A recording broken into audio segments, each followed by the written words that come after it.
Nous sommes en guerre, non pas dans le cadre d'une opération ou d'une ronde, mais en guerre. J'ai ordonné une vaste mobilisation des réservistes et que nous ripostions avec une ampleur que l'ennemi n'a jamais connue. L'ennemi paiera un prix sans précédent. Car l'attaque est sans précédent.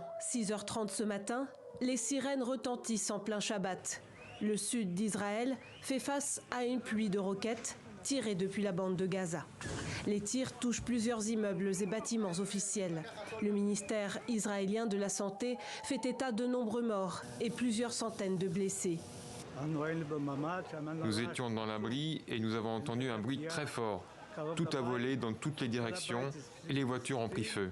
La stupeur et l'incompréhension, alors que le pays est doté d'un dispositif antimissile également destiné à empêcher l'infiltration des soldats du Hamas.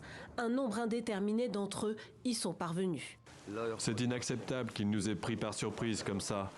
Où sont les responsables de la sécurité? Comment ont-ils pu faire ça?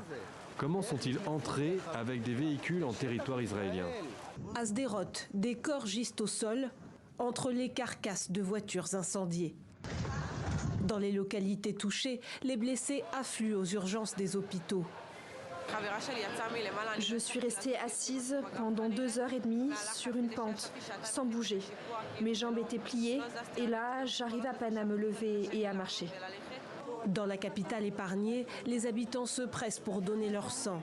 Les Israéliens découvrent l'ampleur de l'horreur sur les réseaux sociaux et à la télévision, tandis que l'armée ne fournit quasiment aucune information.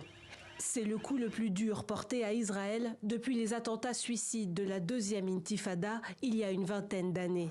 Fait rare, le Kogat réagit publiquement. Le Hamas a ouvert les portes de l'enfer dans la bande de Gaza. Le Hamas a pris cette décision, il en portera la responsabilité et paiera pour ses actes.